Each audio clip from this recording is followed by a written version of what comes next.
I'm Ric Edelman, and this is The Truth About Money. I'm happy to welcome to the program a man who needs little introduction, Sam Donaldson, whose 42-year career as ABC News reporter and anchor, chief White House correspondent, a true legend in television journalism. Sam, I'm so excited to have you here on The Truth About Money. And somewhat long in the tooth. And I'm glad to be here, Rick. I wasn't going to say that, but what I was going to ask is, what have you seen in the last 42 years and the differences in how the economy and the financial markets were covered back in the day compared to how they are today? Well, I mean, everybody looks for the future and says it's going to be this or that, and it's often the other way around. What I've seen is that there's no way to really predict what's going to happen. You can look at the entrants, you can stir them around, and then you place your bet.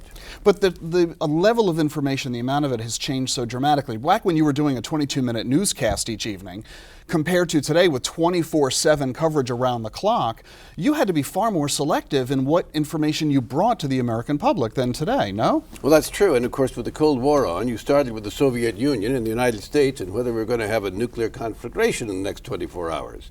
You got to the weather and you got to the sports, and the money news consisted of maybe what the market had done that day and maybe not, and maybe there was a big collapse or somebody had tripled their share price by coming out with some new device, and that was it. Is there more interest today? Is that why we're seeing the explosion of entire cable news networks devoted to money and such a proliferation of financial magazines and such? Is even this show is, you could argue, is a reflection of that. Is that something that people just didn't seem to care as much about 10, 20, 30 years ago? Well, I thought they cared about it, but there were some traditional ways to do it. You put it into a savings account. Mutual funds became a big thing in the 50s and caught on and what have you. You had a retirement fund of some sort. Maybe you had a pension if you worked for a company that was going to have a pension. Fewer and fewer of those companies exist today. But people lived in the sense of not saying, I'm going to get rich tomorrow and I'm going to become a millionaire. They simply led their lives and they retired. So how does that compare to the level of information that is now available? What I've often referred to as not so much financial information, but financial noise. How do we differentiate between the two? Well, the cable networks, I think they do a good job. Bloomberg, CNBC, there are others, but they're also into showmanship. Now, I'm not saying that to be dismissive of them. Hey, Art Haynes, my old guy, and all of these people, I love to watch. If they were just sitting there giving us dry information from all of the 10Ks, we wouldn't watch. We would read Financial Times for that. So there's a certain amount of that, and I think this could mislead people. Everything seems to be a breaking alert these days. That's right, it's breaking alert, and if Joe gets into that mood there, you know, hey. We're going to report on the news even when there isn't any.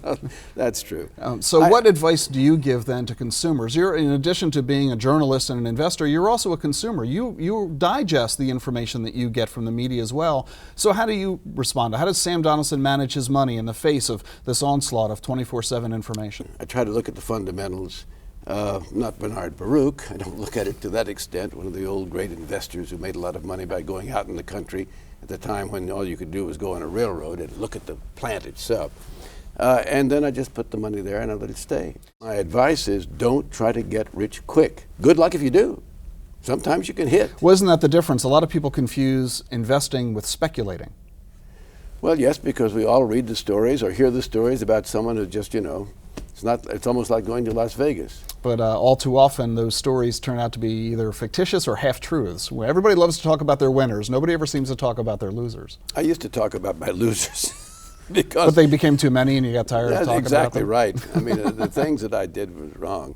If I had followed some rules that I think I know now, we've been talking about, I'd be much better off. Well, one of the things that I'm enjoying so much about our conversation is because I've talked with you on your radio show, and so I get to turn the tide. So I don't want to end this conversation without asking you to share one of your favorite stories. You've walked with presidents, you've been around royalty, you have seen it all. Share with us one of your favorite stories. Well, Ronald Reagan was the president that was most enjoyable to cover. I'm careful not to say, do I like this policy or that policy, although I like him in the sense of who he was. And the stories are legion about him. He said what he thought, usually. There was no guile in him, usually. And the things that he would say, though, after a news conference, his staff would run around and say, well, the president clearly didn't mean that. So I'll tell you one of my favorite stories about him. One time at a press conference in his first 2 years, he was in a big recession. As you remember, the Fed was wringing out inflation the old-fashioned way by jacking up interest rates. The unemployment rate went up to 10.8%. Ronald Reagan's public approval, according to George Gallup, was 37%. Barack Obama's much higher today. And so I got up at his news conference one time at the East Room, and in those days television covered all these, lots of people watched. I pulled myself up to my full pomposity and said, Mr. President, tonight you blamed this continuing recession on Congress and the mistakes of the past. Doesn't any of the blame belong to you? Yes, he said, for many years I was a Democrat. Sam Donaldson, thank you so much for being here. I enjoyed it, Rick. Pleasure.